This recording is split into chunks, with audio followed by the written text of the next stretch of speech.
Jon Grubb. Hey, buddy, what's going on?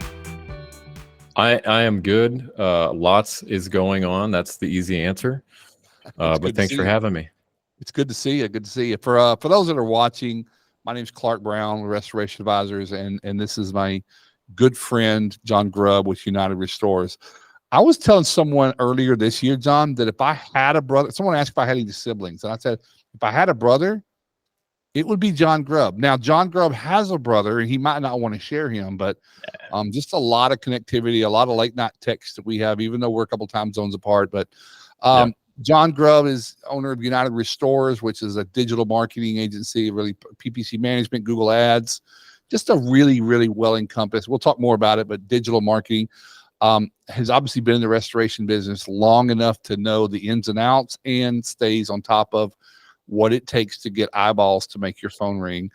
And then we were partners, and we still are. We're still partners in the Alliance of Independent Restorers and a lot of other ventures that are just trying to raise the bar in this industry. And I think his service, my services that we do for a living, supplement those things that mean the most, which are small to medium-sized businesses doing better and thriving in a very complicated, congested marketing world. And so that's your intro, Jon. I hope you liked it. I do. That's a very high compliment. I consider you a brother too, but we would be like that movie Twins. So I think I'm Danny DeVito to your Arnold Schwarzenegger. So I think it's okay to be we could be stepbrothers. We could be more like Will Ferrell and John C. Reilly, and that's probably more accurate. It's probably more accurate. One's serious and one's not. I enjoyed that documentary. So yeah. Tell me, let's catch up. You and I have chatted, but tell me what's going on with United Restores. I have been stuck in my own world, but tell me what's been going on with you guys. I see a lot of new content, a lot of posts, and a lot of people saying their work. I see people tagging you online. So tell me what's going on with UR. So we celebrated 10 years of business earlier this year, about April, maybe end of March, depending on how you calculated it. But that was, for me, that was a big, I kind of woke up one day at year 9 and realized, oh my gosh, I've been doing this for going on 10 years. And so when I hit that anniversary, I thought, this is something I should celebrate. The first, I joke and say, the first year and a half in business, my wife would come into my home office about once a week and say, do you think it's time to get a real job? And that actually happened. I mean, that happened on a number of occasions, but we started with 2 clients and lost one of those about 4 months in, added another one, and we've just grown since. And it wasn't until 2020 that we added a second service. Based on some advice I got real early on, decided to kind of hyper focus on pay-per-click management, which is paying to be at the top of Google, Yahoo, Bing, DuckDuckGo, Brave, etc., because they all use Google as their ad platform. So we focused on that, and in 2020, I saw some companies really doing social media well, and some companies doing social media really, really poorly. And we had for a time referred those social media needs out to another party. This company was kind of getting away from restoration as a vertical. And so I thought long and hard about it. And for me, I've got to have a system. So I spent several months over that summer, just figuring out, okay, can I draw this up on a whiteboard? Can I employ a strategy? Does it make, can I replicate it? That's the big question. Can I, and monetizing always comes last. Even when I launched this company, the week before, we went live, I didn't know what I was going to charge for our service. I had really wrestled with it and then went forward. And it was the same with social media. It was, can we do it? Is there a formula that should be followed? And then I decided with social media to make all that public. So you can go on our website now under Facebook marketing, and it is our entire strategy with a calendar you can follow for posts, the 4 legs all posts fall into. And very little of it has to do with what restorers actually do on a daily basis. We only focus 25% of posts on the actual service of restoration. So that brought us to 2020. We're doing 2 whole services now. And then this year we launched geofencing pretty recently. And it came as a result of a client who said, "What do you think about this?"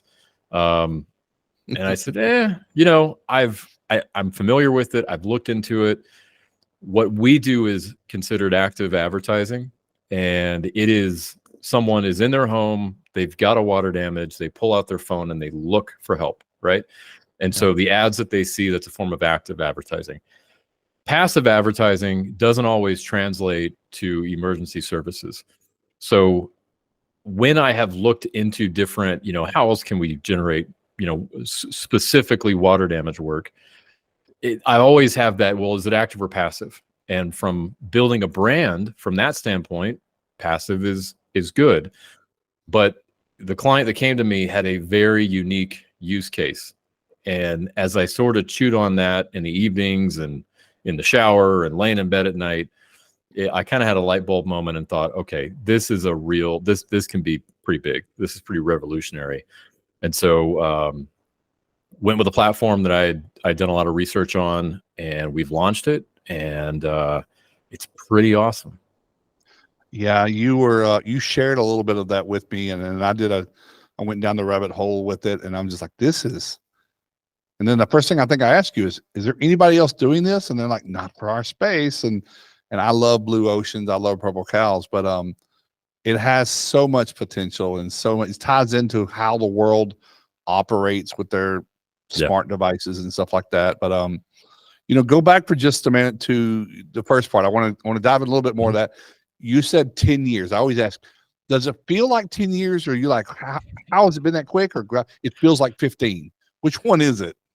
No. In my case, so it feels like maybe a year and a half. I go back and look at, how much more gray I have in my beard and how many more lines on my face I have, and how big my kids are. Half my kids are bigger than me now. So yeah, I look at stuff like that. And no, it is just blown by. So we have been absolutely blessed beyond measure for, the living it's provided for me, staff, and the challenge and the clients we've gotten to work with. Almost all great clients, a couple bad eggs in there. But we tend to find those pretty quick. So it's been amazing. It really has. There are still days, and I've said this on, probably on a podcast with you in the past, that I still have days where I'm driving in to the office. It's a 6-minute commute from home, as long as I don't hit high school traffic. But there are still days where I drive in and I cannot believe I'm not working at in my 20s alone, I had 11 different employers. Of the 15 or so different jobs I've had, I still pinch myself thinking I work for myself. It's just, I'm still kind of in shock about it 10 years later. And you fire yourself every week, don't you? Man, I should try to. Yeah, that's great. Yeah, you've told me that before, that you had you were on a tear for a while. I think you were trying to set a record, but I feel the same way. I don't know. Time feels collapsed, and I'm older now. We both are. I don't know who's got more gray. I've certainly got. You probably got more. Oh, I've got more gray. I cut mine down, but I just I feel like I'm just getting started, Jon. Yeah, and maybe that's what keeps us going, is that optimism. I don't want to get too deep of a dive, but I was not really a big Tony Robbins fan, but I watched a clip today that he was on stage with another person I really do like and a whole lot. And I believe everything Tony said. He's magnificent, but I just have heard too much of it. But he was just talking today, and I think this relates to this only in success is one thing, but without a why, without the passion of what you do and a fulfillment that attaches with it, and you have a bigger why. We both do. We've talked about that, but he gave an example that really shocked me, and I watched it with one or two of my teammates, and he knew Robin Williams personally. I think he knows everybody. He's been on 100 country presidents. He said that he would get Robert Williams said he wanted to be a comedian and make people laugh. He did that. He wanted to have a TV show. He did that. He wanted to make the #1 TV show, which I guess is true, Mork and Mindy. And he did it. And then he wanted to get into movies. He did that. And then he wanted an Academy Award. He wanted to get an Academy for something serious, not being funny. Yeah, dramatic. He did it. Yeah. Hung himself because he had everything, family, but he just wasn't filling something up. And the guy that was on stage with him said, he says, I talk to people that win Oscars or Grammys, and they'll call and say, I feel hollow, but I don't think anybody wants to hear that. I don't tell people that because I'm supposed to be happy. And that's, if anyone's listening, off the topic of digital marketing is, man, you just can't reverse engineer this and build a business without that. It's just, everyone tries, and social media, Crisis News Network, whatever you watch will tell you, just go out there and get it.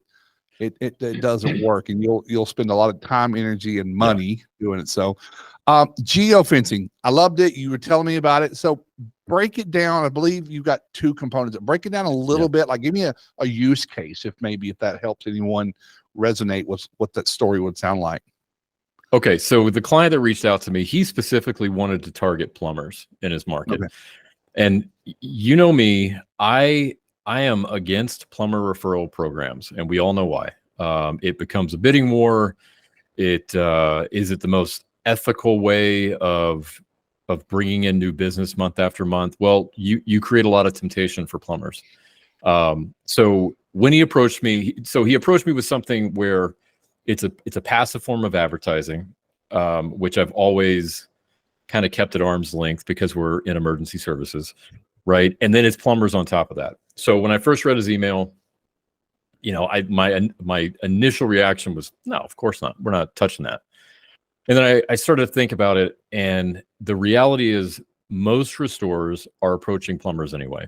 And when you're handed the How to Build a Restoration Company 101, page 1 is go talk to plumbers, and we all know that. Every franchise system, many consulting type agencies or academies talk about go talk to plumbers. We get it. Plumbers see water damages every day. So I thought, okay, maybe this is an opportunity to put my own spin on what a ethical and thriving plumbers referral program, and a protected one, would look like. So, I'm doing the research on, okay, well, how will we do this?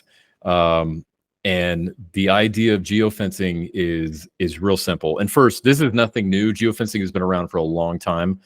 The best way I know how to describe it is when you go into Target not only knows when you walk in the door, but they know what aisle you're on. They know what bay you're at. They know how long you spend at that bay. They know what products you're looking at in that bay. And that not only helps them understand how to better design their stores to generate more sales, they're also selling all of that data to third parties like me. So that has been going on for years. Target is one of the brick and mortars that pioneered that. The reality is this thing right here has a mobile advertising ID attached to it. It is like a social security number for your phone. And wherever you go with that phone, and we go everywhere with our phone, that phone is reporting to Wi-Fi routers and through GPS. It's reporting your location constantly. That information is then served up to advertisers so that when you walk into that sporting goods store and you go over to the kayaks, the next day you're going to see advertisements for kayaks. And you may think, oh, what a funny coincidence that is. No, it's how the technology works. And it's been happening for years. And I used to be the crazy one that people would go, oh, that's not happening. I was the one in 2014 saying our phones listen to us and serve us ads based on what it hears. And people thought I was crazy. And now people are like, it's a given that happens. Yeah. So what we intend to do with geofencing and what we're starting is a plumber in your market walks into a plumbing supply house that we've geofenced. The minute they walk in, we've got them. We've got their mobile advertising ID. It's obviously anonymous, but that is served up to us as a potential customer that we're going to serve ads to from that point forward. And the ads that we're serving on their phone, which then you leave that plumbing supply house with your phone, you go home and your phone talks to every other internet connected device in your home, right? So your computer, your tablet, your kid's tablet, they're all communicating with one another. And now we've got a sort of like a demographic that we can target with ads. And we're specifically, again, targeting this, hey, plumbers, you can earn this. We can provide you with this. And they're simple display ads that you see on every mobile website, every mobile app, every desktop site. And then we have the potential to serve up TV commercials through any internet connected TV. So services like Roku, Sling, Freevee, Pluto, any of those free or low cost streaming services, those are connected TV services.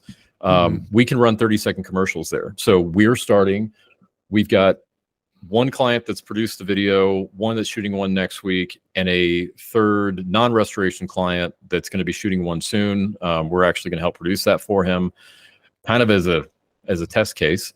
And we're going to get into TV advertising. So scary, but super cost effective. It's really big. So with the plumber thing, it's, hey, if we're targeting, let's say 15 plumbing supply houses in your market, right? So over the next couple of months, we can serve them ads. They're going to start seeing your brand on their phones, on their home computer, on their home laptop, on their tablet. They're going to start seeing these.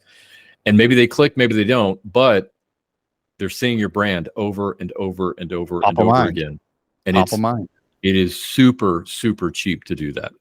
And so, especially once whoever they are working with, if they mess up or burn them or whatever that is, they're like, they're going to have your brand. I want to change it. Who else will I use? They're like, I see these guys everywhere. And by the way, when you're seeing ads a lot, you're thinking, oh, they must be a good big company, right? That's just the inherited byproduct of that. John, I'm with you. I think we agree that I don't knock it all the tracking and everything else. Hey, I don't either. But it's here, and we could either go back to the Stone Age and go flip phones, and they sell phones. I think you had one. We could find phones that don't track, and I've got everything turned off. But luckily, we have a service that actually helps people. I mean, again, I look at things like, if you do good work in your market, you owe it to your community for everyone to know about that. So, and some people want a kayak. If you're looking for a kayak, why not get more? How about paddles? How about life jackets? How about all the things that you probably didn't think about that? I mean, it's convenient, but so I don't like it as a overarching thing, but you do have an obligation to put yourself out there, and I think this is a tasteful and acceptable way to do so. And you kind of shared it with me, and you launched, and we talked, and I just think it's going to be huge. I really do. So buckle up for the next 10 years.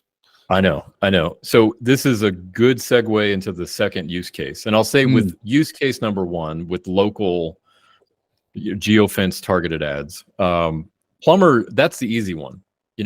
As I'm thinking plumbers, well, then I was thinking, well, what other key decision makers should restorers be marketing to? Well, we all know it's insurance agents. It's some brokers. It is property management companies, maybe hospitals where you can, some places you can't, hotel management, stuff like that. So any key decision maker in your market, we can just draw a virtual border around that building, and as they're entering that virtual border, we've got them, and we can start serving ads to them. And then within those, let's say I'm targeting a large convention center, right? And they've got a chief engineer, they've got, it's the decision maker on site in case something, goes awry. I can not only target folks going in and out of that building, I can filter down by age, sex, economics, interest.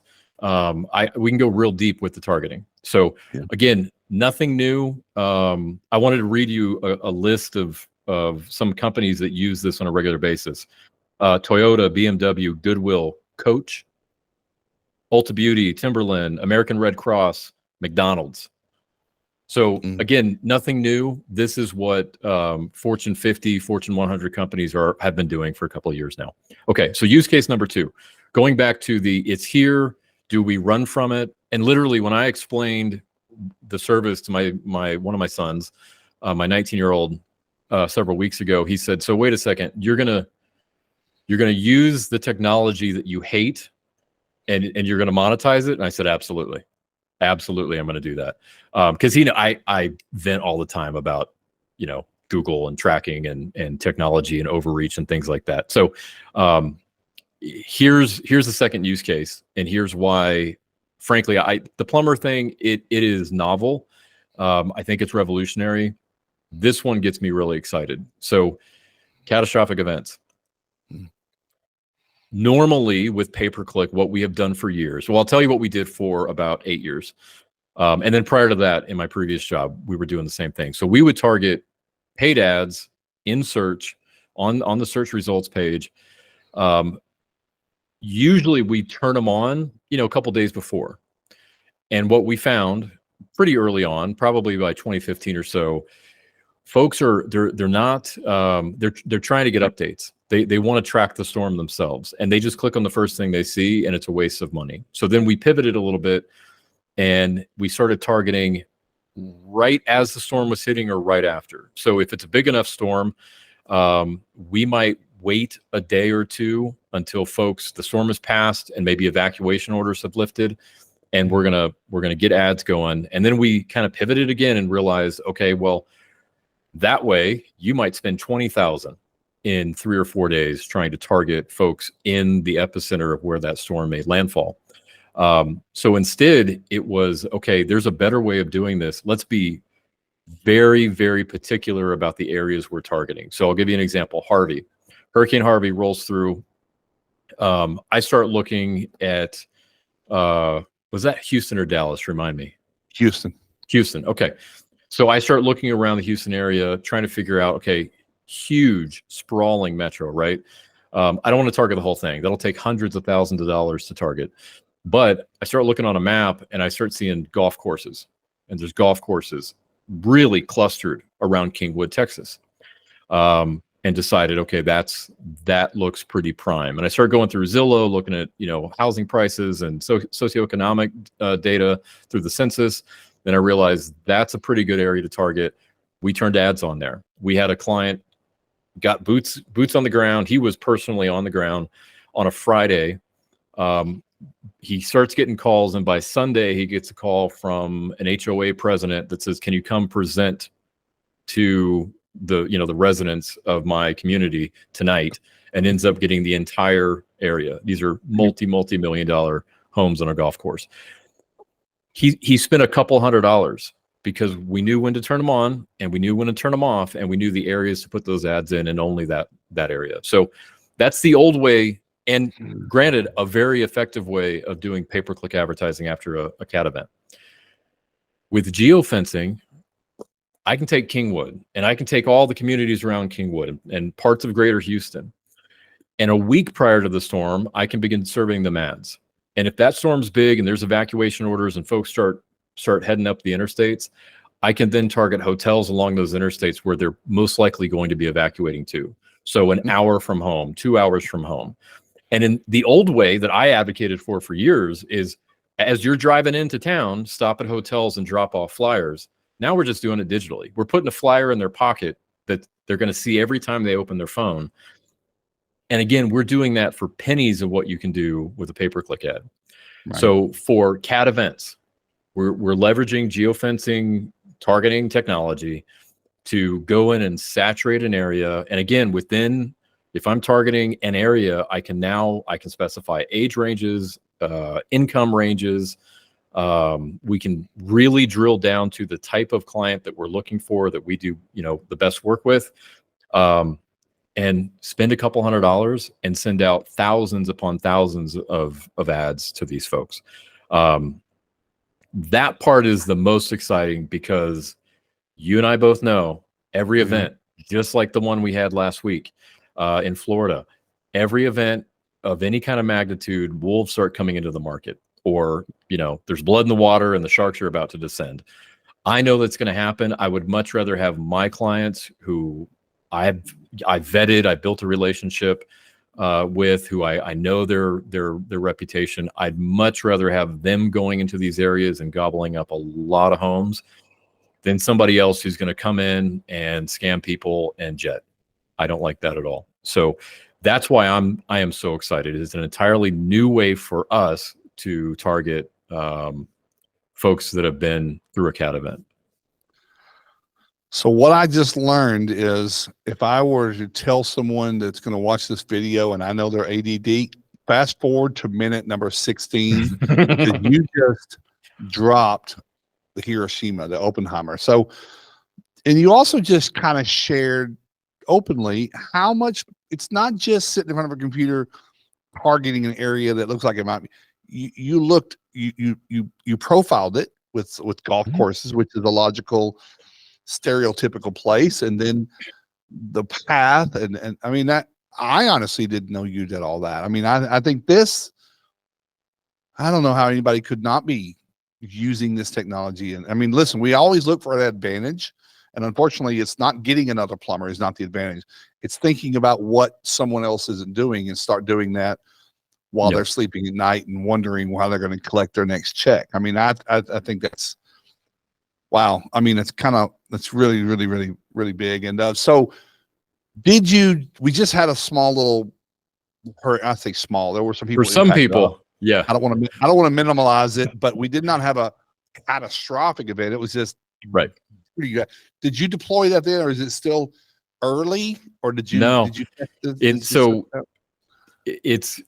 I won't go into great detail, but my sister, my only sister, who has worked for us for 7 or 8 years, moved to one of the hardest hit areas a week before that storm, really about 4 days before that storm made landfall. Yeah. And those folks apparently haven't had a hurricane of that magnitude in 125 years. So they flooded, and I actually went to your Facebook group, one of your Facebook groups, and just said, hey, anybody in this area, and got some responses, reached out really to the first 1 or 2 people that responded, and got her help, got her neighborhood help. That company's still there. They've picked up a lot of projects as a result, and they're doing great work. I was actually in contact with my sister's neighbor, who was kind of elected the point man. And he has given me nothing but good feedback on this company. So no, we didn't deploy it. I was really hoping to, just as like a use case. Fortunately, the Atlantic is the gift that keeps on giving, and we've got 2 more in the chute. So if it hits the Carolinas, I am hoping someone is bold enough to say, I'm going to try this with CAT customers. So on the local targeting side, it's a 3-week ramp up period. There's a lot of work that goes into it on our side.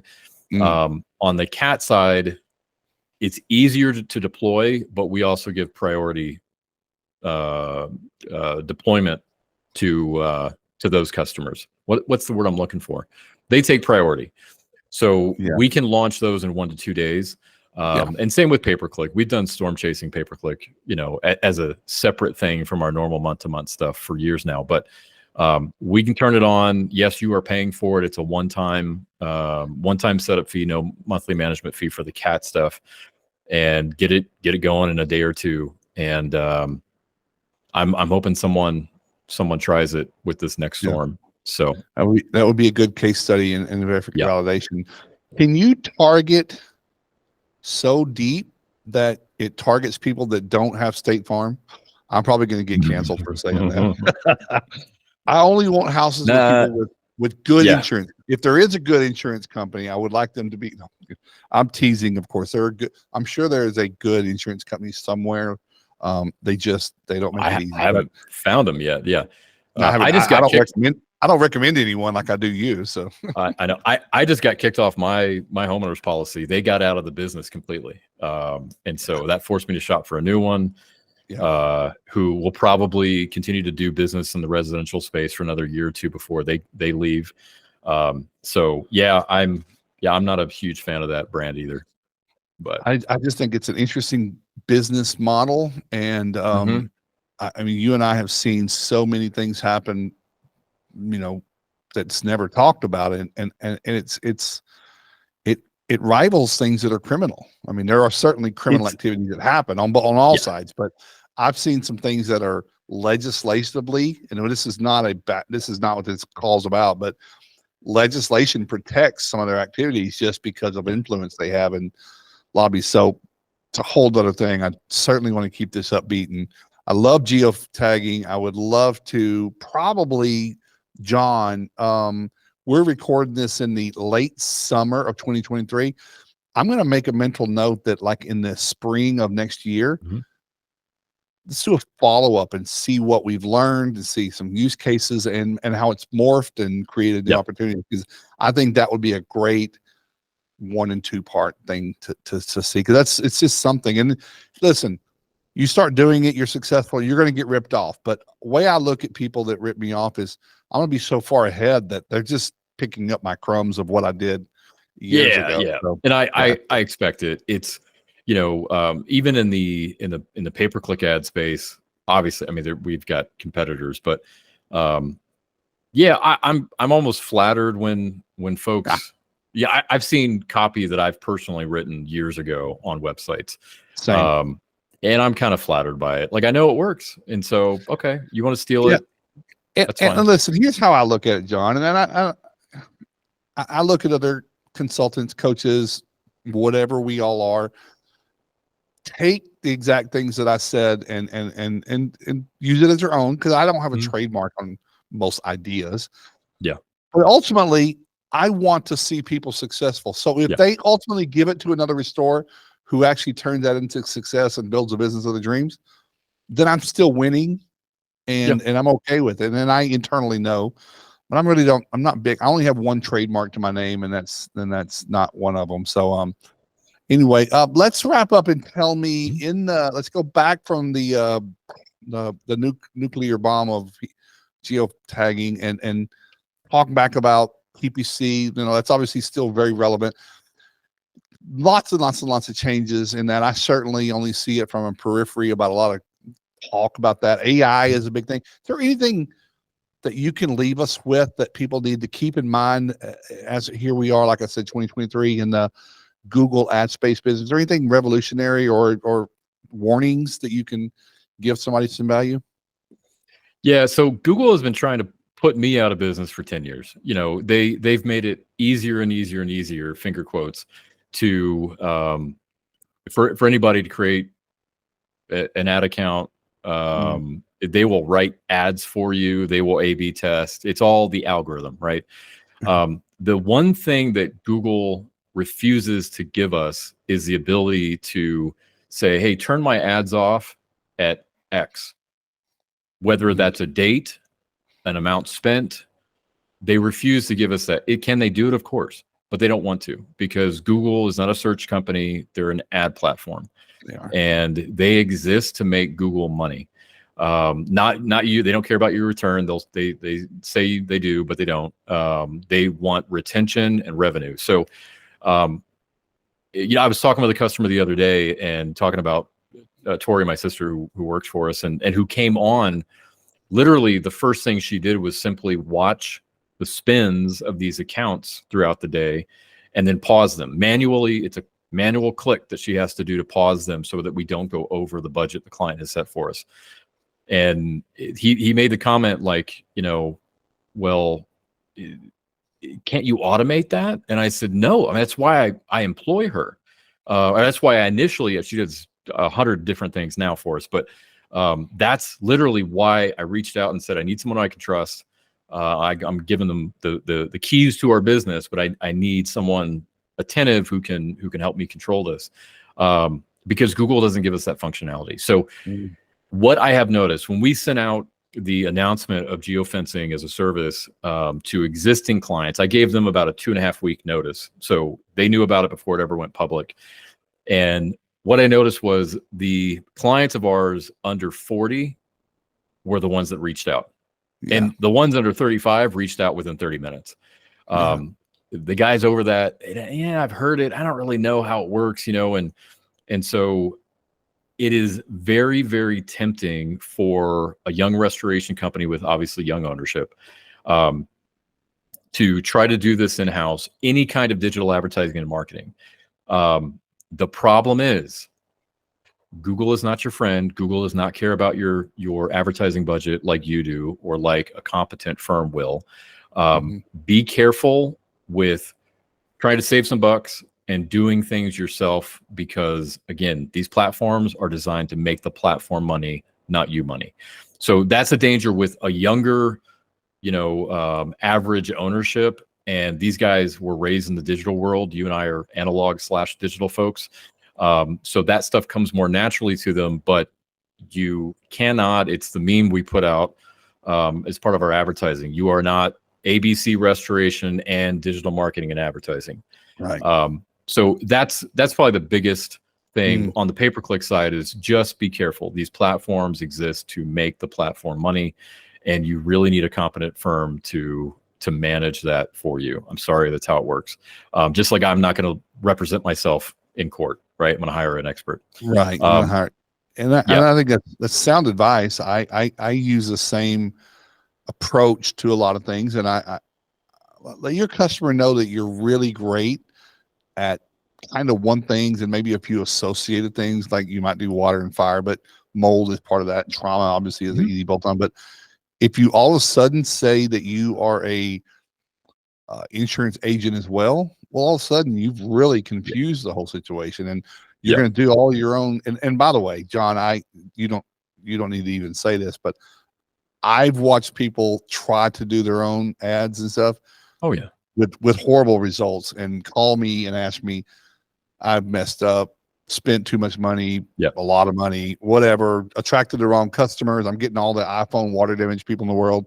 And, and who do you know? And that's where that begins. But listen, I get it. We're entrepreneurs are bulletproof, and 10 foot tall and bulletproof. And and we have to do a lot. We have to wear a lot of hats, especially in the early stages. One more, pro tip I want to give. Go into social media. For a long time, I thought, do restoration companies need a social media presence? Does it need to be a part of their overall digital advertising and marketing strategy? I told you earlier, 2020 is what kind of convinced me they do. And a lot of these guys are potentially blowing it. Their personal brand, like themselves personally, or their brand, their business brand, with some of the stuff they're putting out. But, and those are the extreme examples. For any company doing social media, here's my advice. Do not talk about what you do. No one cares. No one reads it. Okay, maybe grandma cares, maybe your mom cares, but no one in the public cares about the thing that you do. What people care about and what they engage with are stories. Talk about what you're doing in your community. Talk about your people. Make your people heroes on your Facebook page or your Instagram page. Talk about what people have said about you in the past. Just take a review and highlight that. I've got on my website, again, you go to unitedrestorers.com/Facebook-marketing. It's all of this and more, and a calendar of how you should post, when you should post. Anybody likes a good story, and we frankly need more good stories out there. It is what people engage with on social media. It is the most powerful tool that you have, and it's cheap. You don't need a company like ours to do it for you. If you've got someone in your business who is locked in, they know what's going on a daily basis, they have some computer savvy, that person can run your social media. But tell good stories. It's all you got to do on social media. But stop giving us 5 tips to winterize your home. And certainly don't mix personal and business. It's a recipe for disaster. Tell good stories. Yeah, I actually, yesterday was my writing day, and I sat and wrote some blogs. And one of them is, I think service companies should be content creators in the right way. And I think that they're missing the opportunity of a service that people are always looking for the best they can find, or somebody they can relate to. And my blog, I may even, no, not may, I now know I'm going to send it to you to read through and make sure I hit the high points. I'm a storyteller. I hear you, and I think I intermingle my business and my stories come into it, but my life is my business. But I tell people, your stories are great though. I love reading your stories. If I see a post of yours that's like less than 4 lines, I might read it. But if I see the see more, I'm reading it. 10 times out of 10, I'm clicking that and I'm reading the whole thing. And I believe that people like to work with people they know and understand and trust. And if someone's human and you're like, that's just not just a dude trying to get me to click a link. But I was telling a group last week, we were talking about, or they were talking about it, and I said, here's a tip. Your customer doesn't care about GPP. They don't care when you tell them you've got the best dehumidifiers compared to what. How do they know that's true? And anyone can read Seth Godin, All Marketers Are Liars. It's what other people say about you is huge. And then if they can trust you. So I dirty job photos, I always say that restaurants don't show dirty dishes in the kitchen and those ugly grease traps. They don't show that. They show people in the lobby having a great meal, a close up of the scallops and stuff like that. And I said, think along those lines is what attracts you and I think you should. I don't think social media management is what an entrepreneur should be spending their time with. It's a valuable thing, but it's not the most high value. And I think that is in the category of things that you should find and outsource those types of things so that you can leverage your time on those bigger, high value, high volume things. And but I think I see people's Facebook pages all the time, John, and I know you do, that they posted 1 in 2021, 2 in 2023. They had a streak of posts, and then someone tagged them, and then there's nothing for a long time, and it might as well have done nothing at that point. So it's good stuff, good tip. Again, it's real easy to dismiss social media because of maybe your belief system or your worldview and things, but I think that we all use it, we all look at it, we all believe it. I heard yesterday that Celine Dion died because it was said on Facebook. It ended up being not true. I didn't think I heard about Celine Dion. I knew my heart will go on. Yeah, my heart will go on. But it looked legit, but it was not legit. So too legit to quit. Man, that's good stuff. So you agree that we can get back together in January, February, March when you're absolutely in Idaho? I'm watching what I believe this winter is going to produce, especially in the South. I'm not just limiting this to hurricanes and tropical storms. This is, polar vortexes, whatever they start calling them now. Any kind of severe weather, this can be utilized in.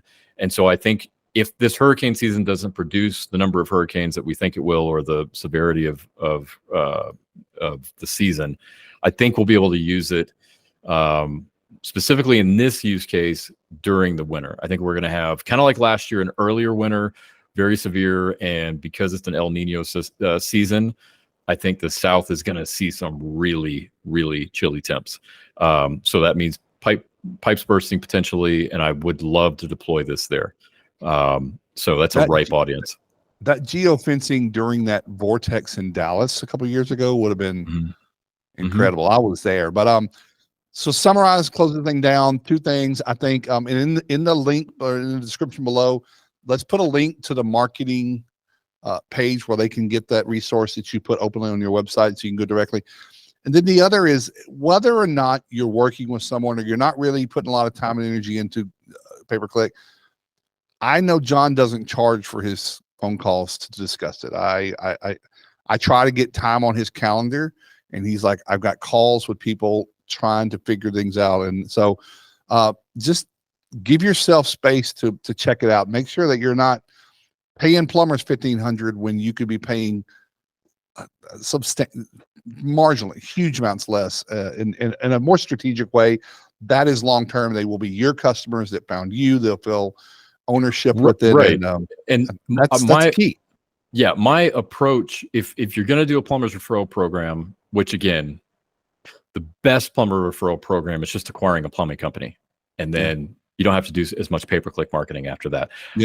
But that is the best strategy, and I've told restorers that for years. But reputation through a relationship with a plumber.